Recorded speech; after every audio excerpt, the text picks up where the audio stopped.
நன்மையும் கிருபையும் நம்மளை என்றென்றைக்கு கர்த்தருடைய வீட்டில் நம்ம என்றைக்கு நிலைத்திருப்போம். ஹல்லேலூயா.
கிருபையும் அன்பும் இரக்கம் உள்ள நல்ல ஆண்டவரே, இந்த அருமையான காலை பொழுதில் நம்மை நோக்கி பார்த்து நன்றி செலுத்துகிறோம். ஆராதனையிலே எங்களோடு கூட அசைவாடினீரே, நீர் எங்கள் மத்தியிலே உலாவினீரே, இதற்காக நன்றி செலுத்துகிறோம். நீர் போதுமானவர், கிருபை நிறைந்தவர், எங்களுக்காக யாவற்றையும் செய்கிறது.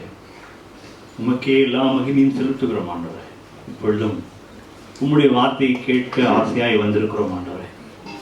நீங்க பேசுங்க, நாங்கள் கேட்கிறோம். எங்கள் இதயத்தில் நீர் ஆண்டவரே ஒரு நல்ல நிலத்தில் விழுந்த விதையை போல உங்களுடைய வார்த்தைகள் விழட்டும் ஆண்டவரே. அது 30, 60, 100 பலன் கொடுக்கட்டும். எல்லாருடைய மனதிலும் நீ பேசும்படி நான் ஜெபிக்கிறேன். நம்முடைய கரத்தில் இந்த வேலையை ஒப்பு கொடுக்கிறோம், இயேசுவின் நாமத்தில் பிதாவே, ஆமென். Praise the Lord. எத்தனை பேர் சந்தோஷமா இருக்கீங்க?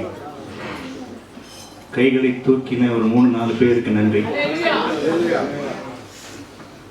நம்ம சந்தோஷமா இருக்கிறது நம்ம எடுக்கிற டெசிஷன். எத்தனை பேர் ஆமென் சொல்றீங்க? நான் சந்தோஷமா இருக்கணுமா வேணாமான்னு இன்னொருத்த அதை முடிவு செய்யறதில்ல. யார் முடிவு பண்ணணும்? நான் முடிவு பண்ணணும். வேதம் என்ன சொல்லுது? கர்த்தருக்குள் எப்பொழுதும் சந்தோஷமாய் இருங்கள். ஒரு கட்டளை மாதிரி சொல்லியிருக்கு, ஒரு கமாண்ட்மெண்ட் மாதிரி. சந்தோஷமா எப்போதுமே இருக்குமா பிரதர்? நீங்க மட்டும் சொல்லிட்டு போறீங்க, எங்க வீட்டில் இருக்கிற பிரச்சனை உங்களுக்கு ரொம்ப தெரியுமா அப்படின்னு நீங்க கேட்கறது என் காதுல விழுது. உங்க மைண்ட் வாய்ஸ் எனக்கு கேட்குது. நீங்க மட்டும் சொல்றீங்க, நான் சொல்லலையேங்க. வேதம் சொல்லுகிறபடி சந்தோஷமாயிருங்கள். மறுபடியும் சொல்லுகிறேன், சந்தோஷமாயிருங்கள். ஏன்னா ஹாப்பினஸ் இந்த ஜாய் அப்படின்னு சொல்லப்படுகிறது கர்த்தர் நமக்கு கொடுக்கிறார். நமக்கு எல்லா உரிமையும் இருக்கு. ஆமென் சொல்லாமா? நம்ம சந்தோஷமா இருக்கிறதுக்கு எல்லா உரிமையும் இருக்கு. இது கர்த்தர் உண்டு பண்ணின நாள், இதிலே மகிழ்ந்து கழிகூற கடவும் அப்படின்னு யார் சொல்றா? தாவீது சொல்றான். இது கர்த்தர் உண்டு பண்ண, பிசாசு உண்டு பண்ண நாள் அது இல்லையே. இது யார் உண்டு பண்ணின நாள்? கர்த்தர் உண்டு பண்ணின நாள். அதனால நம்ம சந்தோஷமா இருக்க வேண்டியது நமக்கு உரிமை. உரிமை. இதை நான் ஏதோ நீ காத்தால என்னோட ஒய்ஃப் ஒரு வார்த்தை இப்படி பேசிட்டாங்க, இல்லை என்னுடைய ஹஸ்பண்ட் இப்படி பேசிட்டாரு, இல்லை என் புள்ள இப்படி பண்ணிட்டான், அதனால நீ நாள் பூரா மூட் அவுட்ல இருக்க போற அப்படின்னு நினைக்க போறோமா? இல்லையே. தூசி தட்டுற மாதிரி எந்த பிரச்சனையும் தூசி தட்டுற மாதிரி ஒன்று ஊதிட்டு போயிட்டே இருக்கும். அதுதான் தேவனோட பிள்ளைகள். எத்தனை பேர் ஆமென் சொல்றீங்க? அந்த கிருபை யார் கொடுக்கிறா? கர்த்தர் கொடுக்கிறார். கர்த்தர் அவர் கிருபையை தருகிற தேவன். எத்தனை பேர் ஆமென் சொல்லுகிறார்? என் கிருபை உனக்கு போதும் என்று சொன்ன தேவன். போதும்னா சஃபிஷியன்ட், அதுக்கு மேல வேண்டான்ற அதான் சொல்ல வர்றாரு. இப்போ கிருபை, இப்போ நான் கிருபையை பற்றி பேச போறதில்லை.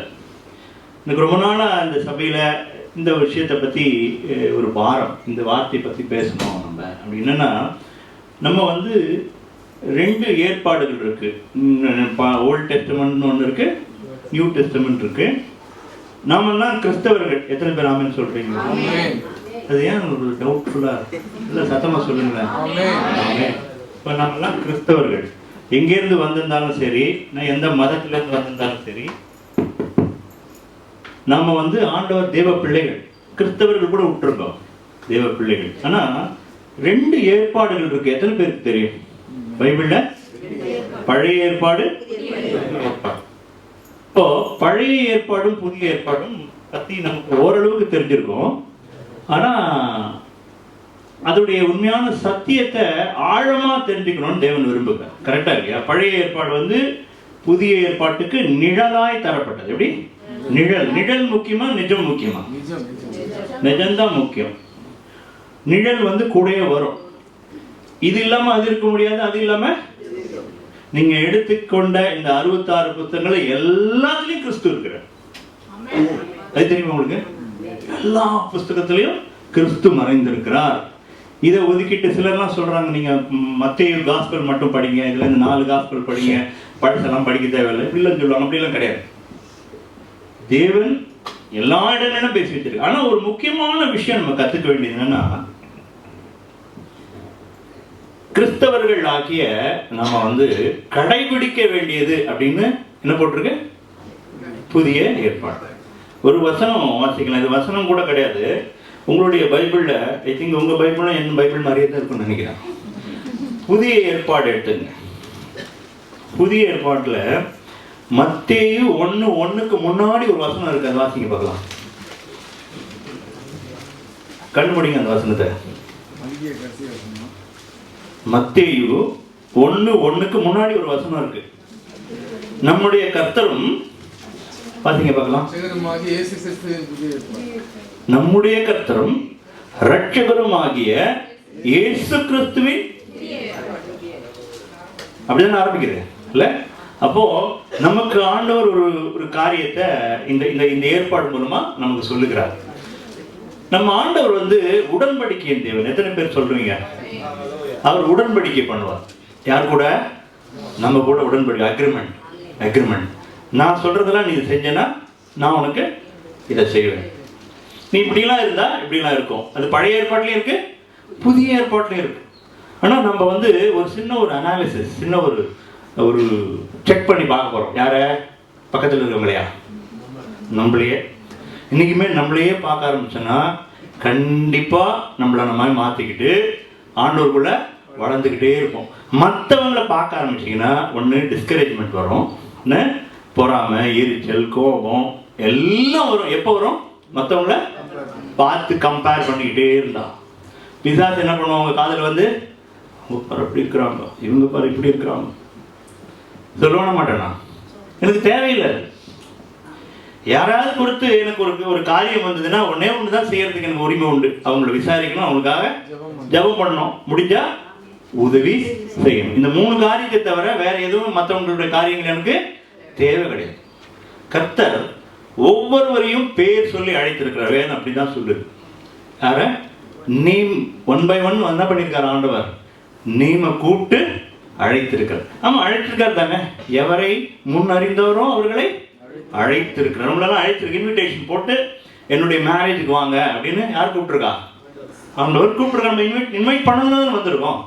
யாராவது ஒருத்தர் நம்முடைய வீட்லேயோ இல்லை நம்ம குடும்பத்திலையோ இல்லை நம்ம வேலை ஸ்தலத்திலையோ எங்கேயோ ஒருத்தர் நமக்கு ஆண்டவரை பற்றி அறிவித்து என்ன பண்ணியிருப்பார்? கூப்பிட்டுருப்பார். அதனால தான் ஆண்டவர் அழகாக சொல்றார், நீங்க ஒன்றும் என்ன தெரிஞ்சுக்கல, நான் தான் உங்களுக்கு. இப்படி தான் படிக்கணும். அது எப்படி போட்டிருக்கு? நீங்கள் என்னை தெரிந்து கொள்ளவில்லை, நான் உங்கள். அப்படி கிடையாது. ஆக்சுவலாக அதோட உண்மையான மீனிங் எப்படின்னா, நீங்க ஒன்றும் என்ன தெரிஞ்சுக்கல, நான் தான் வந்து உங்களை தெரிந்து கொண்டேன். அப்போ உங்களை எல்லாம் தெரிந்து கொண்டதுக்கு ஒரு நோக்கம் இருக்குமா இல்லையா? இருக்குமா இருக்காதா? என்ன நோக்கமா இருக்கும்னு நினைக்கிறீங்க?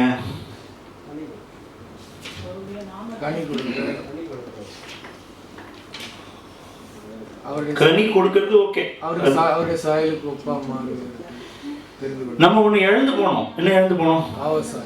யார் சாயல? அவர் தம்முடைய ரூபத்தின்படியும் சாயலின்படியும். இன்னைக்கு நம்ம அவர் சாயல் படி இருக்கோமா?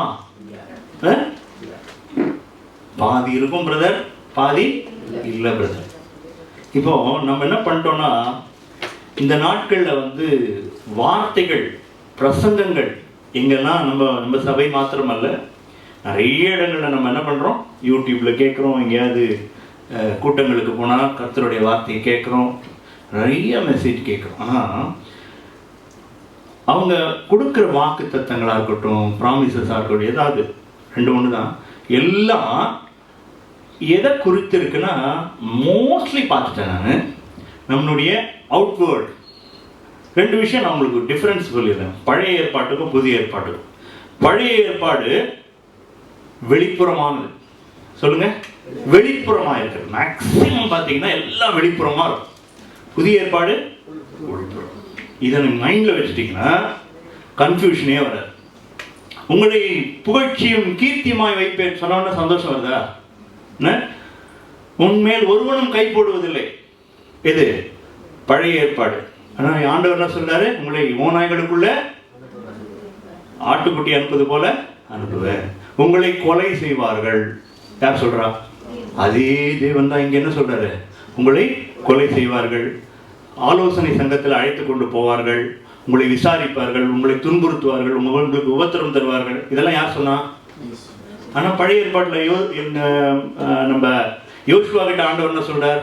இதெல்லாம் கவனமா இதெல்லாம் கடைபிடிச்சுன்னா ஒருவனும் உன் மேல கை போடுவதில்லை. இது இங்க அப்ளை ஆகுமா? புதிய ஏற்பாடுல இயேசு சொன்னது அப்ளை ஆகுமா? இல்ல பழைய ஏற்பாட்டில் இருக்கிற காரியங்கள் நமக்கு அப்ளை ஆகுமா? இயேசு சொல்லுங்க. எது லேட்டஸ்ட்? எது லேட்டஸ்ட்? அது நம்மளை வஞ்சிக்கிறதுக்கு நம்ம அனுமதிக்க கூடாது. கரெக்டா இல்லையா? அதனால உங்களுக்கு பிரதர் புதிய ஏற்பாடு ஆசீர்வாதங்களே கிடையாது, எங்களை ஆண்டவர் ஆசீர்வதிக்கும், கடன் அவன் மாற்ற மாட்டாரா, பிரச்சனைகள் இருந்தாலும் இது பண்ண மாட்டாரா அப்படிலாம் கேட்கக்கூடாது. கண்டிப்பா இது மேலானதுன்னு தான் வேதத்தில் போட்டிருக்கு. பெட்டர் என்ன கவர்னன்ட்? மேலான கவர்னன்ட், இன்னும் அதிகமா. இதெல்லாம் பிரைமரி ஸ்கூல்னா இது செகண்டரி ஸ்கூல் மாதிரி. இது ஸ்கூல் லைஃப்னா இது காலேஜ் லைஃப். காலேஜ் படிக்கிறவங்க 1ஆவது வகுப்புக்கு இருக்க மார்க் கணக்கு தெரியுமான்னு கேட்கக்கூடாது கேள்வி. அவனுக்கு அதுவும் தெரியும், அதுக்கு மேலேயும் தெரியும். அதனாலதான் நீங்க மத்தேயு எழுதின சுவிசேஷத்துல வாசிங்கன்னா 5வது அதிகாரத்துல மலை பிரசங்கத்துல என்ன பண்ணுவார்? இயேசு சொல்வார், பூர்வத்தாருக்கு இப்படி உரைத்திருக்கிறது, இப்படி நானும் இப்படி சொல்றேன், நானும் இருக்கு. பார்த்திருக்கீங்கன்னா தெரியும். நான் இப்படி சொல்றேன். யார் சொல்றா? தேவாதி தேவன் அவர் நம்ம கிட்ட இப்படி சொல்றேன். முன்னாடி நீங்க கொலை செய்யக்கூடாதுன்னு சொல்லப்பட்டிருக்கு. இப்பொழுது நானும் எப்படி சொல்றேன்? உன்னுடைய சகோதரனை கோபித்து கொண்டாலே அது எரிநரகத்துக்கு பாத்திரம் அப்படிலாம் சொல்றாரு. அப்போ முன்னாடி விபச்சாரம் செய்யாதிருப்பாயா, இப்போ நீ கண்ணால இச்சையோடு பார்த்தாலே பாவம். அப்போ நம்ம ஒரு விஷயம் முக்கியமா தெரிஞ்சுக்கணும். நம்ம இயேசுவை ஃபாலோ பண்றோமா இல்லைன்னா பழைய ஏற்பாட்டு தீர்க்கதரிசிகளை ஃபாலோ பண்றோமா? இன்னைக்கு நமக்கு கொடுக்கப்பட்ட ஒரு டாஸ்க் என்னன்னா, யாரை ஃபாலோ பண்ணணும்? இயேசுவை மாத்திரம் தான் ஃபாலோ பண்ணணும். அதனால இவங்களெல்லாம் ஃபாலோ பண்ணக்கூடாதா அப்படின்லாம் கேட்கக்கூடாது. அவர்கள் மூலமாகவும் நிறைய வார்த்தைகளை கர்த்தர் நமக்கு கொடுத்திருக்கிறார். தீர்க்க தரிசனங்கள் கொடுத்திருக்கிறார், வார்த்தைகளை கொடுத்திருக்கிறார், எத்தனையோ விஷயங்களை ரிவீல் பண்ணியிருக்கிறார். சங்கீதம் எடுத்து பாருங்க. சங்கீதம் முழுவதும் நிறைய நமக்கு ஆறுதல் தரக்கூடிய, நம்மை உற்சாகப்படுத்தக்கூடிய எத்தனையோ விஷயங்கள் இருக்கு. அதனால அதை நான் ஒமிட் பண்ணவே என்னால் முடியாது. ஆனால் நான் ஒன்று முடிவு பண்ணணும். என்ன முடிவு பண்ணணும்? யாரை ஃபாலோ பண்ணுறது, நான் எந்த காரியங்கள் எனக்கு கொடுக்கப்பட்டிருக்கு, இன்னைக்கு எனக்கு என்ன வார்த்தைகள் கொடுக்கப்பட்டிருக்கு. நீங்கள் பார்த்தீங்கன்னா இந்த வாக்கு தத்தங்கள் இந்த கார்டில் கொடுக்கறதா இருக்கட்டும், நிறைய ஆட்டோ பின்னாடி எழுதி வச்சிருக்கிறதா இருக்கட்டும், நிறைய சபைகளுடைய வாசலில் காம்பவுண்ட் வால் எழுதியிருக்கிறதா இருக்கட்டும், எல்லாம் பார்த்தீங்கன்னா பழைய ஏற்பாட்டுடைய வசனங்களாக இருக்கும். எத்தனை பேர் பார்த்துருக்கீங்க? புதிய ஏற்பாடு ரொம்ப இருக்கவே இருக்காது. என் கிருபை உனக்கு போதும் அது இருக்கும்.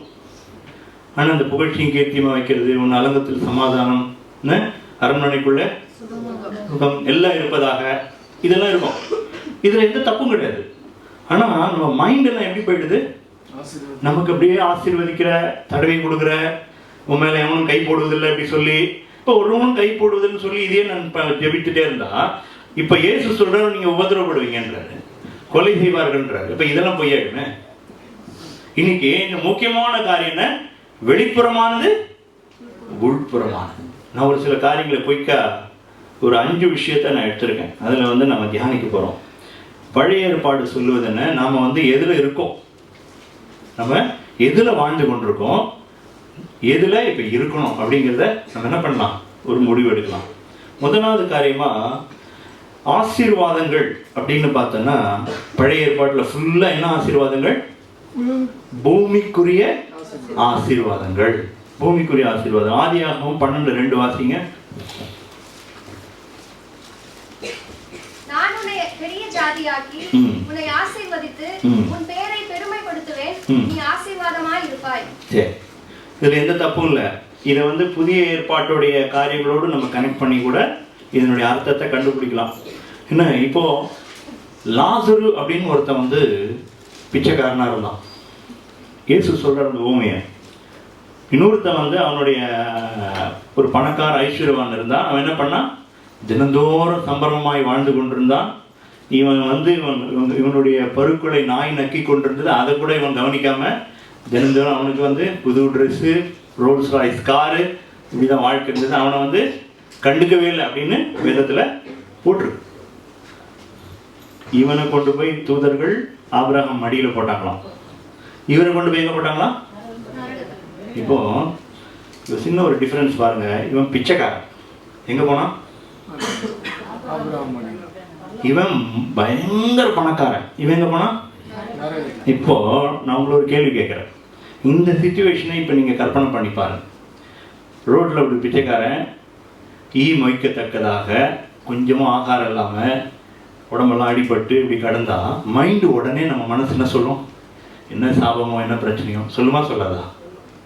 பணக்காரனாக இருந்தால் எப்படி சொல்லுவோம்? நம்ம கர்த்தர் நல்லா ஆசீர்வதிச்சிருக்கேன் சொல்லுமா மாட்டோமா? ஆனால் பைபிள் அப்படியே ஆப்போசிட்டாக இருக்கு பாருங்க. இவன் எங்கே போனான்? பரலோகத்துக்கு. இவன் அப்போ பூமிக்குரிய ஆசீர்வாதங்களை வச்சு நம்ம என்ன பண்ணக்கூடாது? உங்களுடைய மெஷர்மெண்ட், உங்களுக்கு கொடுக்கப்பட்டதை வச்சு நீங்க என்ன பண்ணக்கூடாது. அதை அப்படி பார்த்தா இயேசு கிறிஸ்துவே பணக்காரர் கிடையாது. கரெக்டா இல்லையா? இயேசு கிறிஸ்து பணக்காரரா? அவர் டாக்ஸ் கட்டுறதுக்கு நீ போய் ஒரு தூண்டில் மீன் பிடி, அது வாயை திறந்து பார், அதுல காசு இருக்கும். நல்ல ஆண்டவர், சுயநலமே இல்லாத ஆண்டவர், எனக்கும் கட்டு உனக்கும் கட்டுன்றார். அப்போ புதிய ஏற்பாடோட முக்கியமான விஷயம் என்ன தெரியுமா? முதலாவது தேவனுடைய ராஜ்யத்தையும் நீதியும் தேடுங்கள். பின்னாடி வந்துச்சு, என்ன வந்தது?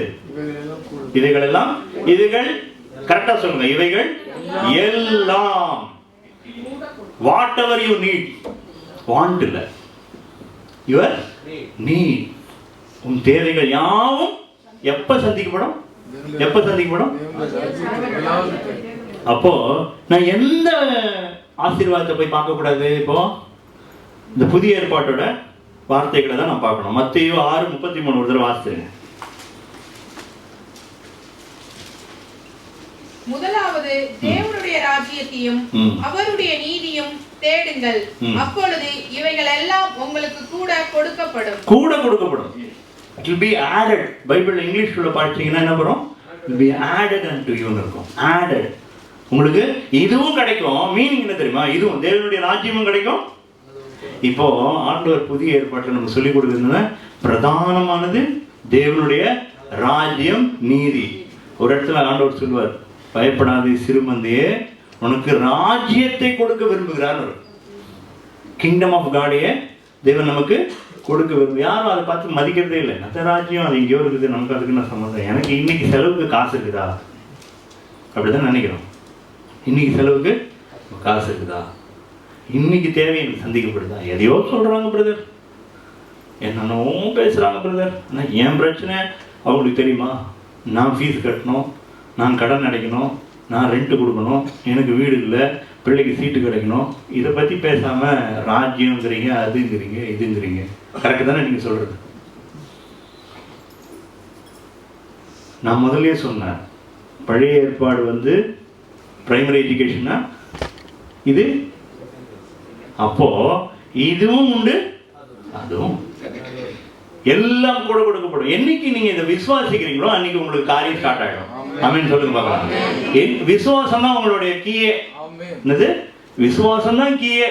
அது பக்கத்தில் இருக்க விசுவாசம் உங்களுக்கு வேலை செய்யாது. ஏன் விசுவாசம் உங்களுக்கு வேலை செய்யாது? உன் விசுவாசத்தின்படி ஆக கிடையாது ஆண்டவர் சொல்லுங்க. எத்தனை பேர் ஆமென் சொல்லுவீங்க? யார் விசுவாசத்தின்படி? உன் விசுவாசத்தின்படி. அது என்ன பிரச்சனையா இருக்கட்டும், கர்த்தரால தீர்க்க முடியாத பிரச்சனை ஒண்ணு கிடையவே கிடையாது. அது மைண்ட்ல ஆணிபூர்வமா அழுத்தமா நீங்க என்ன பண்ணிக்கணும்? பதிய வைக்கணும். தேவனாலே கூடாத காரியம் ஒரு இடத்துல சொல்வாரு, மனுஷனால இது கூடாதது தான், ஆனால் தேவனாலே கூடும். அதனால நம்ம மைண்ட் ஆண்டவர் எப்படி வைக்கிறாருன்னு சொல்றேன்னா, ஆபிரகாமை கூப்பிடுறாரு. இன்னிலேருந்து உனக்கு ஆபிராம் கிடையாது. என்னது? ஆபிரகாம். நீ ஜாதிகளுக்கு தகப்பன். ஆபிரகாம்ங்கிறதே தகப்பன் தான். இவர் என்ன சொல்றாரு? ஜாதிகளுக்கெல்லாம் தகப்பன். ஜாதிகள்னா நீங்க இப்ப இந்த காஸ்ட் நினைக்காதீங்க. இங்கிலீஷ்ல ஜாதிகள்னா நேஷன்ஸ் பேரு. நேஷன்ஸ், தேசங்களுக்கு அப்பா. முதல்ல ஆண்டவர் என்ன பண்றாரு? நம்மளை கூப்பிட்டு பேரை வச்சிடுறாரு. என்ன பண்றாரு? பேரு வரவே இல்லை, இன்னும் மேட்ரே ஆகல, மேனிஃபெஸ்டே ஆகல, இன்னும் குழந்தையே பெற்றுக்கல. 25 வருஷம் ஆகும் இன்னும் வரதுக்கு, குழந்தை வரத்துக்கு. யாருக்கு? ஆபிரகாமுக்கு. ஆனா என்ன சொல்லிடுறாரு? நீ ஜாதிகள். என்ன சொல்ல வர்றாருன்னா, இதுல இருந்து உங்களுக்கு ஒண்ணு தெரிஞ்சுக்க வேண்டியது என்னன்னா, மேனிஃபெஸ்ட் ஆகிறதுக்கு முன்னாடி கன்ஃபஸ் பண்ணிக்கினே இருக்கு. பேர் மற்றவங்களும் கூப்பிட்டுக்கிட்டே இருக்கட்டும் உன்னை. அதே தான் உங்களுக்கும். இன்னைக்கு நீங்க நம்ம என்ன பண்ணணும், எது நடக்கணுமோ அதை சொல்லிக்கிட்டே இருக்கு. கர்த்தருடைய நாமத்தில் இது நடக்கும் சொல்லுங்க. சொன்னீங்கன்னா கண்டிப்பா நீங்க சொல்றது நடக்கும். இது நான் ஆர்வலாம் சொல்லலை. நீ இதயத்தில் விசுவாசித்து வாயினாலே அறிக்கையிட்டார். வாய் எதுக்கு கொடுத்துருக்காரு ஆண்டவர்? முடியல பிரதர், ப்ராப்ளம் பிரதர். எல்லாரும் வாயிலையும் ப்ராப்ளம் நிறைய வருதா இல்லையா? நீங்க சொல்லிட்டே இருக்க உங்களுக்கு ப்ராப்ளமா தான் இருக்கும். ஒரே ப்ராப்ளம், அது மட்டும் இங்கிலீஷ் வந்து நல்லா இருக்கும், மற்றதெல்லாம் தமிழ் தான் வரும். அது மட்டும் எது வரும்? வீட்டில் ஒரே ப்ராப்ளம் பிரதர், பிசாசு பிரதர், பிரச்சனை பிரதர், உடம்பே முடியல பிரதர், கஷ்டம் பிரதர். ஏதாவது நல்ல வார்த்தை வருதா? அப்புறம் நல்லது மட்டும் நடக்கணும்னு ஏன் பேராசனம்? நல்ல வார்த்தை வரமாட்டேங்குது, விசுவாசம் இருக்க மாட்டேங்குது. ஆனால் என்ன வரணும்? வீட்டில் நல்லது மட்டும் நடக்கணும். ஆனால் அதனால தான் ஆண்டவர் சொன்னார் ஆபிரகாம்னு பேர் வைக்கிறார். முதல்ல உன் மனசில் நீ முதல்ல நினைச்சு பாருன்ற. அதனால தான் அவனை கூப்பிட்டு வச்சு, நீ கூடாரத்தில் பார்த்தது போதும், கூடாரத்துள்ள என்ன தெரியும்? 4 கட்டையும் கொஞ்சம் துணி தான் தெரியும், நீ இது பார்த்தது போதும் அப்படின்னு சொல்லி அவன் என்ன பண்றாரு? வெளியே கூப்பிட்டு வந்து என்னது காமிக்கிறாரு? இதான் ஏன் நான் அப்படிங்கிறேன். இதான் இந்த நட்சத்திரம்னால என்ன முடியுமா? அவனுக்கு மைண்ட்ல அதை புரிய வைக்கிற. நான் சொல்றது புரியுதா அவங்களுக்கு? அதனால இந்த ஆசீர்வாதங்கள்ங்கிறது சாதாரணமாக ரொம்ப கேஷுவலா நம்ம இந்த லோக்கல் பாஷையில் சொன்னா சப்ப மேட்டர். எது? ஆசீர்வாதங்கள் கிடைக்கிறது. இதுக்காக பிரயாசப்பட்டு உபவாசமா இருக்கணும்னு அவசியமே கிடையாது. நியூ டெஸ்டமென்ட் ஸ்டாண்டர்ட் படி நீ அவரை தேடினாலே, அவருடைய ராஜ்யத்தை தேடினாலே இதெல்லாம் கொடுப்பேன். உன்னுடைய படிப்பு, வசதி, வீடு, வாசல், கல்யாணம், குடும்பம், சொத்து, சுகம், எவ்ரிதிங் வில் பி கிவன். நான் இதையும் கொடுப்பேங்க. புரியுதா உங்களுக்கு? அப்போ இந்த வசனத்தின்படி நம்ம பழைய ஏற்பாட்டின் காரியங்களையே மனசுல வச்சுக்கிட்டு என்ன பண்ணக்கூடாது? அந்த ஆசீர்வாதம் வேணும், இது வேணும், அது வேணும்னு சொல்லி மனசுல நினைக்க கூடாது. முதலாவது ஒரு கன்ஃபர்மேஷன் என்னன்னா, all your need will be met. தேவன் சந்திக்க வல்லவராக இருக்கிறார், சித்தமுள்ளவராக இருக்கிறார், கொடுத்தே தீர்வார். உங்களை நீட்லாம் மீட் பண்ண போதுமா? இல்ல அப்படியே நிரம்பி வழி நம்ம இடம் கொள்ளாமல் போட்டு பெருகட்டும் ஆண்டவரே. வேண்டாம், இடம் கொள்ளாமல் பெருக வேண்டியது ஆத்துமாக்கள். இப்போ எத்தனை பேர் ஆமென் சொல்றீங்க? எங்க வீடு இடம் கொள்ளாமல் போட்டு பெருகட்டும். வீடு இடிச்சு பெருசா கட்டுறான் ஆண்டவரே. நோ, இந்த ப்ராமிஸ் கிடையாது. கன்ஃபார்ம் பண்ணிக்கங்க, கிடையாது. தேவனின் தேவையை சந்திப்பார். இதுதான் புதிய ஏற்பாடோட ப்ராமிஸ். அதுக்கு மேல கொடுக்கவே மாட்டார் நான் சொல்லல. கர்த்தர் கொடுத்தா வச்சுக்கோங்க. கர்த்தர் உங்களை ஆசீர்வதித்தா ஆசீர்வதிக்கட்டும். அது கர்த்தர் ஏதோ காரணத்துக்காக ஆசீர்வதிக்கிறார், அது அவருடைய சித்தம். ஆனா பக்கத்து வீட்டுல இருக்கிற மாதிரியே நீ நினைக்காத. அவர் ரோல்ஸ் ராய்ஸ் கார் போனா நான் சின்ன கார் தான் வச்சிருக்கேன், கர்த்தருடைய பிள்ளைன்னு சொல்லப்பட்டிருக்கேன், ஆனா எனக்கு ஒன்றும் கிடைக்கலையான்னு நினைக்காது. கிடையாது. கர்த்தர் உன் தேவையாவையும் சந்திப்பார். அதுக்கு மேல ஒண்ணு பண்ணிட்டார். என்ன? தேவனுடைய ராஜ்யத்தை அவனுக்கு கொடுக்கல, உனக்கு கொடுத்திருக்கிறார். உன்னை அழைத்திருக்கிறார், அவனை அழைக்கலையே. நான் எத்தனையோ தடவை தேவனால கடிந்து கொள்ளப்பட்டிருக்கேன். நான் இதெல்லாம் வாழ்க்கையில ரசித்ததை கேட்டதை தான், ஆண்டவர் என்னை திட்டினதை தான் உங்கள்கிட்ட பேசியிருக்கேன். நான் எதையாவது கம்பேர் பண்ணேன்னா என்னை குட்டி, உன்னை அழைச்சிருக்கேன் அதை ஞாபகம் வச்சுக்கோ, உன்னை ரட்சித்திருக்கேன் அதை ஞாபகம் வச்சுக்கோ. You value that thing. எதை வேல்யூ பண்ணணும்? தேவனுடைய ராஜ்யத்தை, ரட்சிப்பை நான் வேல்யூ பண்றேன்னா, இன்னைக்கு நம்ம அதை வேல்யூ பண்றோம்னு ஆண்டவர் நம்மளோட பேசுகிறார். நம்ம எதை வேல்யூ பண்ணணும்? நம்மளுடைய வேல்யூ சிஸ்டம் என்ன? இன்னொருத்தையும் திருப்பியும் யாரையாவது பார்த்து மாளிகை பார்த்து அதை பார்த்து நம்ம ஆச்சரியப்பட்டுக்கிட்டு அழுதுகிட்டு உட்காந்துருக்கோமா? இல்ல தேவனுடைய பிள்ளை என்பதில் சந்தோஷப்பட்டு உட்காந்துருக்கோமா? அதான் முக்கியம். தேவனுடைய பிள்ளைங்கிறத விட பெரிய காரியம் தாங்க இருக்கு. நான் அடிக்கடி அதை நினைச்சு அழுது சந்தோஷப்பட்டு ஆண்டவருக்கு நன்றி சொல்லிடுறேன். நமக்கு என்ன ப்ரிவிலேஜ் இருக்கு அவருடைய பிள்ளைன்னு சொல்றதுக்கு? பாவியான மனுஷன் தானே நம்ம தேடவே இல்லையே. அதுதான் அருமையான விஷயம். நீங்கள் என்னை தெரிந்து கொள்ளவில்லை, நான் உங்களை தெரிந்து கொண்டேன். எங்க குடும்பத்தில் யாரும் இன்னும் எங்க சொந்தக்காரங்களும் யாரும் ரட்சிக்கப்படலையே. அவன் எவ்வளவு பெரிய ஆளா இருந்தாங்க. நான் தேவனுடைய பிள்ளையாச்சே. இதை விட வேற என்ன வேணும் எனக்கு? இதை விட வேற என்ன வேணும் உங்களுக்கு? இன்னைக்கு செத்தா எங்க இருப்பீங்க? இதை விட சந்தோஷம் என்ன இருக்கு உங்களுக்கு? அதனால லாசருவை பாருங்க, ஐஸ்வர்யவான பார்க்காதீங்க.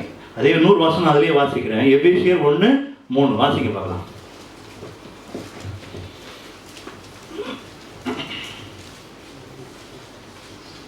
நம்முடைய கர்த்தராகிய இயேசு கிறிஸ்துவின் பிதாவாகிய தேவனுக்கு ஸ்தோத்திரம். அவர் கிறிஸ்துவுக்குள் உன்னதங்களிலே ஆவிக்குரிய சகல ஆசீர்வாதத்தினாலும் நம்மை ஆசீர்வதித்திருக்கிறார். என்ன ஆசீர்வதித்திருக்கிறார்? ஆவிக்குரிய போதுமா போதாதா உங்களுக்கு? ஆமென். ஆசீர்வதிப்பார்னு போட்டிருக்கா? ஆசீர்வதித்து இருக்கிறார். 100 வசனம் போட்டிருக்கோம் அதே அதிகாரத்துல. கிறிஸ்துவுடனே கூட உங்களை உட்கார வைத்திருக்கிறாங்க. இது கூட சந்தோஷம். நாங்க அவரோடு கூட உட்கார வச்சுட்டாராம். இப்ப நம்ம ஆவிக்குரிய ரீதியில எங்க இருக்கிறோம்?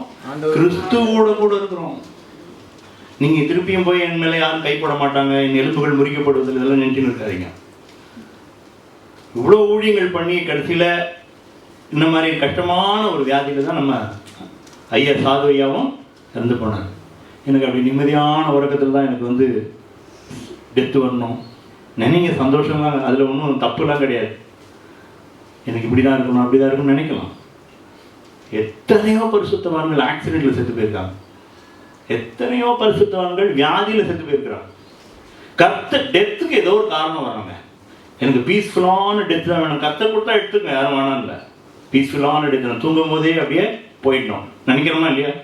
தப்பே கிடையாது. நான் கஷ்டப்படாமல் வியாதி படுக்கையில் படுத்து 4 பேர் உதவி செய்கிற நிலையில நான் இருக்க வேண்டாம். சந்தோஷம்தான், யார் இல்லைன்னு சொன்னான். ஆனால் அதையே நினைச்சிட்டு இருக்காதீங்க. புதிய ஏற்பாடு அப்படி சொல்லலை. இயேசுடைய டெத்து தெரியும் நமக்கு, எல்லா அப்போஸ்தலர்களுடைய டெத்து தெரியும் நமக்கு. பயமுறுத்துறதுக்காக நான் வரல. சிலுவையில் எல்லாரையும் அடைஞ்சாங்க. யோவானை தவிர இது எல்லாருக்குமே மாற்றிட்டு தான், ரத்த சாட்சி தான். தெரியுமா தெரியாதா? அந்த நாட்களில் தானியேலை காப்பாற்றின தேவன் புதிய ஏற்பாட்டில் எல்லாரையும் சிங்கத்தின் வாயில தான் கொடுத்தாங்க. தானியேலை எப்படி காப்பாற்றினார் ஆண்டவர்? சிங்கத்தின் வாயை கட்டி போட்டார். ஆனால் புதிய ஏற்பாட்டில் என்ன இருக்கு? எத்தனையோ பேரை அந்த ரோமன் கிங்டம்ல ஹேரோத், அவன் பேர் என்ன, சாரி நீரோ மன்னன், அவன் அந்த மன்னன் ஆட்சியில எவ்வளோ பேர் சிங்கத்தை கூட்டு, சிங்கம் பல மிருகங்களை விட்டு கடிக்க விட்டு சாகடிச்சிருக்காங்க, கொளுத்திருக்கிறாங்க. புதிய ஏற்பாடு அதுதான். அவன் இன்ன விதமாய் நான் பாடுபட வேண்டும் என்று நான் ஆல்ரெடி அறிந்திருக்கிறேன்றார் ஆண்டவர். அதனால நம்ம ஏமாந்து போகக்கூடாது.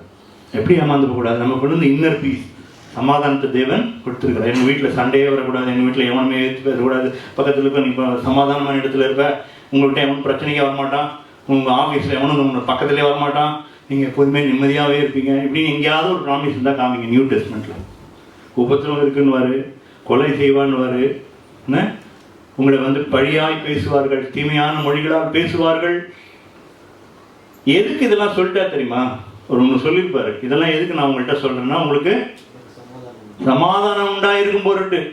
அந்த டைம்ல நீங்க பேனிக் ஆயிடக்கூடாது. எப்படி? ஆண்டவருடைய பிள்ளையாச்சு, எனக்கு இதெல்லாம் நடக்கலாம். நோ, நடக்கும் தான் சொல்றார். நீதிமானுக்கோ அநேக, அது கட்ட வசனம் என்ன தெரியுமா? அதில் எல்லாவற்றிலிருந்தும் விடுவிப்பார் கர்த்தர். நியூ டெஸ்ட்மெண்ட்ல ஒரு முக்கியமான விஷயம் என்ன தெரியுமா? நம் மூலமாய் தேவன் மகிமைப்பட வேண்டும் என்று விரும்புகிறார். எத்தனை பேர் நம்ம சொல்றீங்க? என் மூலமா மகிமைப்படணுமா, இல்லை என்ன கீர்த்தியும் புகழ்ச்சியா மாற்ற வைக்கணுமா? மகிமை. அதாவது ஒரு வசனம் சொல்லப்பட்டிருக்கு, அதாவது அவர்கள் வந்து தூஷிக்கிறார்களாம், ஆனா ஆவியானவர் என்ன பண்றாரா? உங்கள் மூலமா மகிமைப்படுகிறான்னு போட்டிருக்கோம். அதனால எதுக்கு இது ஆண்டவர் சொன்னா? உங்களுக்கு சமாதானம் இருக்கும் பொருட்டு, சமாதானம் வரணுன்றதுக்காக தான் இத்தனை விஷயம். நான் உலகத்தை ஜெயித்தேன். மைண்ட்ல தாங்க ஏகப்பட்ட காரியங்கள் ஸ்டார்ட் ஆகுது. லாஸ்ட் டைம் நான் ஷேர் பண்ணும்போது கூட மைண்டு தான் ஸ்டார்டிங் பாயிண்ட். பாவமானது சிந்தையிலே கர்ப்பம் தரித்து அப்புறம் பிறப்பிக்கும். முதல்ல என்டர் எங்காகும்? கண் வழியாக போகலாம், காது வழியாக போகலாம், இல்லைன்னா நம்ம சிந்திக்கிறது மூலமா உள்ள போகலாம். போயிட்டு என்ன பண்ணோம்? உள்ள என்ன பண்ணோம்? கர்ப்பம் தரிக்குமா. அதுல என்ன போட்டிருக்கு? கிறிஸ்துவுக்குள் உன்னதங்களிலே ஆவிக்குரிய சகல விதமான ஆசீர்வாதம். ஆண்டவர்கிட்ட தீர்க்க தரிசன வரங்களை நாடுங்கள் அப்படின்னு வேதத்தில் போட்டிருக்கு. இன்னைக்கு அது கிடைக்கலன்னு ஆண்டவர்கிட்ட சண்டை போடலாம் நம்ம. நீங்க இந்த வசனம் சொல்லியிருக்கிறீங்களே, நீங்க எந்த வசனம் கொடுத்துருக்கீங்க? தீர்க்க தரிசனம் வேணுங்கன்னு கேட்க சொல்லியிருக்கீங்களே, அபிஷேகத்தை கேட்க சொல்லியிருக்கீங்களே, பரிசுத்த ஆவியை கொடுங்கன்னு கேட்க சொல்லுங்க. இதெல்லாம் கொடுக்கலாம் விட சண்டையே போடலாம். ஏன்னா அதெல்லாம் இந்த நியூ டெஸ்ட்மெண்ட்ல புதிய ஏற்பாட்டின் வாழ்க்கையில இயேசு கிறிஸ்துவை ஃபாலோ பண்ணணும்னா எதெல்லாம் வேணும்? இந்த காரியங்கள் வேணும். பரிசுத்த ஆவி இல்லாமல் தேவனை முடியாது. பரிசுத்தம் இல்லாமல் தான் தேவனை தரிசிக்க முடியாது. பரிசுத்த ஆவி இல்லாமல் கிறிஸ்தவனா வாழவே முடியாது. அதனாலதான் ஆண்டவர் சொல்லியிருக்கார், உங்கள் மேல பரிசுத்த ஆவியானவர் உங்கள் மேல வருவார், நீங்கள் பலனடைந்து நீங்கள் சாட்சிகளா இருக்கிறதா இப்ப இருக்கமே. நம்ம தான் சாட்சி சொல்லுவீர்கள்னு சொல்லல. எப்படி இருப்பாரு? சாட்சிகளா இருப்பேன்னா நான் கிறிஸ்தவனா வாழணும். நான் என்ன பார்த்தா இயேசுவா பார்க்கணும், வேற யாரும் மாதிரி பார்க்க கூடாது. அவர் அப்படிதான் அப்படின்னு சொல்லக்கூடாது. அவர் ரொம்ப நல்லவர்னு சொல்லணும். இவர் இப்படிதாங்க அப்படின்னு சொன்னான்னு அர்த்தம் ஏதோ ஒரு மாதிரியா இருக்கும்னு அர்த்தம். அவர் கோபக்காரர் இருக்கார். அவர் கோச்சிக்கிட்டாருன்னா 2 நாளைக்கு பேச மாட்டார். இது சாட்சி கிடையாது. அவர் அவ்வளோ இறக்கம் உள்ளவருங்க அப்படின்னு சொன்னாலும் அது சாட்சி. அன்பு ஜாஸ்திங்க. அவர் விட்டு கொடுக்குறவர், பெருசா எடுத்துக்க மாட்டார். இதெல்லாம் மூடி ஃபேஸ்ல இருக்க மாட்டார். எப்போதுமே சிரிச்ச முகமா இருப்பார். எப்போதுமே மற்றவங்களை உற்சாகப்படுத்துவார். இப்படி சொன்னா என்ன இருக்கு? உள்ள கிறிஸ்து வாழ்கிறார்னு அர்த்தம். அடுத்த காரியத்துக்கு போலாம். முக்கியமான பாயிண்ட் என்னன்னா, பழைய ஏற்பாட்டில் பாவங்கள் மன்னிக்கப்பட்டது. forgiveness of sins. ஏசாயா 43:25 வாசிங்க.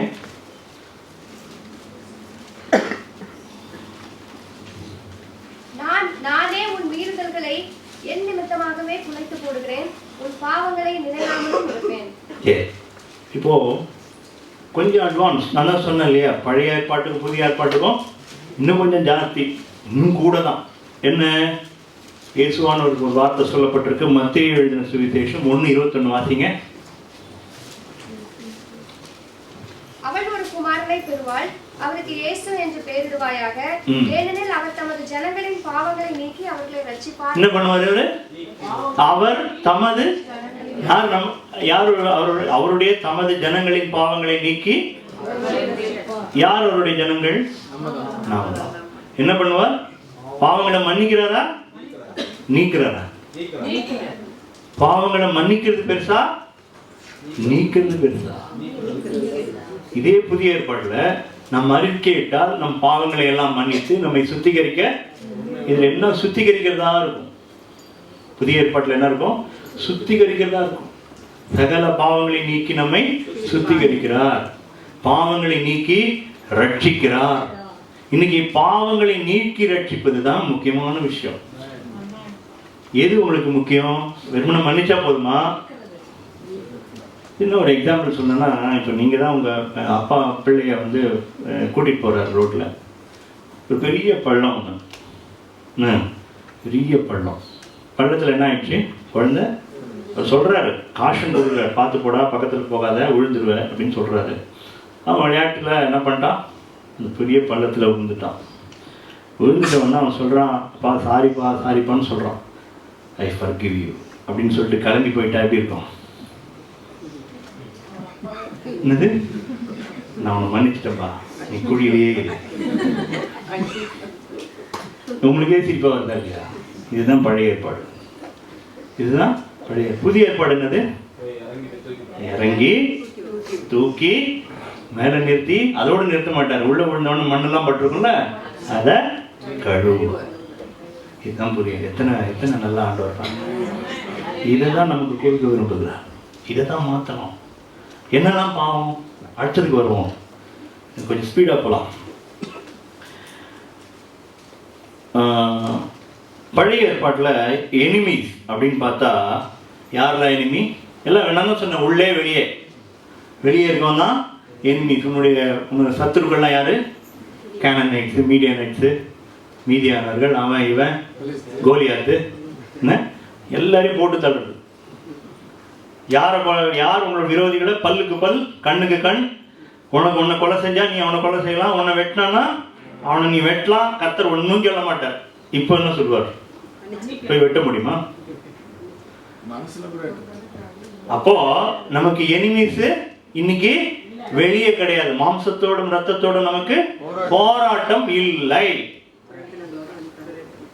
ஆனால் இதெல்லாம் நம்ம புரிஞ்சுக்கணும். ஆனால் ஒரு விஷயம் புரிஞ்சுக்கணும், இன்னொன்று. உபாகமம்ல அந்த வசனத்தை வாசிச்சுட்டா நல்லா இருக்கும். உபாகமம் 7:23-24 வாசிமா.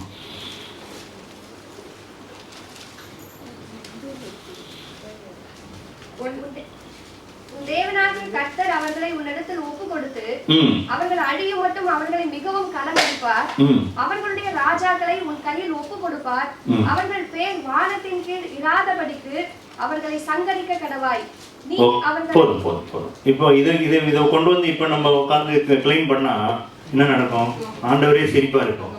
இதை கிளைம் பண்ண முடியுமா? யாராவது பண்ண அவனை சங்கரிக்கணும் ஆண்டவரே, அவனை ஒன்றும் இல்லாமல் பண்ணணும், வீடு நாசமாக போகணும் ஆண்டவரே, அவன் குடும்பமே விளங்கக்கூடாது ஆண்டு பிள்ளை ஜெபம் பண்ண முடியுமா நம்ம? இல்லை ஒரு குண்டாஸ் ஒரு 10-20 பேர் கூட்டு போய் வீட்டுக்கு கொண்டு போய் ஒரு வழி பண்ணிட்டு வருது, கர்த்தருக்கு ஸ்தோத்திரம் அப்படின்னு சொல்லி தீவிரவாதிகள் மாதிரி குண்டு வச்சுட்டு வருது. இது நடக்கிற காரியமா அது? அப்போ இது நமக்கு அப்ளை ஆகாது. இது அபாலு, இது கிடையாது. அப்போ புதிய ஏற்பாடு என்ன சொல்லுது?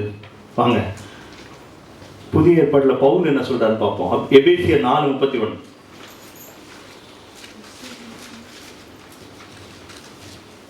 சகலவிதமான கசப்பும் கோபமும் மூர்க்கமும் கூக்குரலும் துஷ்ணமும் மற்ற எந்த துர்க்குணமும் உங்களை விட்டு நீங்க கடவது. இதுதான் நம்மளுடைய ஜெயன்ஸ். எதுலாம் ஜெயன்ஸ்? கோலியாத் இன்னைக்கு ஜெயன்ஸ் கிடையாது, பக்கத்து வீட்டுக்காரன் எனக்கு ஜெயண்ட் கிடையாது, என்னுடைய பாஸ் எனக்கு ஜெயண்ட் கிடையாது. இன்னைக்கு யார் எனக்கு முன்னாடி ஜெயண்ட்? கோலியாத் யாரு? என்னுடைய ப்ரைடு, என்னுடைய ஆங்கர், என்னுடைய பிட்டர்னஸ், என்னுடைய எரிச்சல், என்னுடைய மாய்மானத்தனம், என்னுடைய எல்லா ஆண்டவர் எத்தனை ஜெயின்ஸ் வேணுமோ அத்தனையும் உங்கள்கிட்ட பிடிச்சி காமிப்பார். உங்கள்கிட்ட இது இருக்குது, உங்கள்கிட்ட இது இருக்கு, உங்கள்கிட்ட இது இருக்குன்னு காமிச்சு லைனா அத்தனை கோலியாத்தையும் நிறுத்த சொன்னா நிறுத்திடுவார். இன்னைக்கு நான் பண்ண வேண்டியது என்ன? இத்தனை கோலியாத் கூடயும் சண்டை போட்டு ஜெயிக்க வேண்டியது.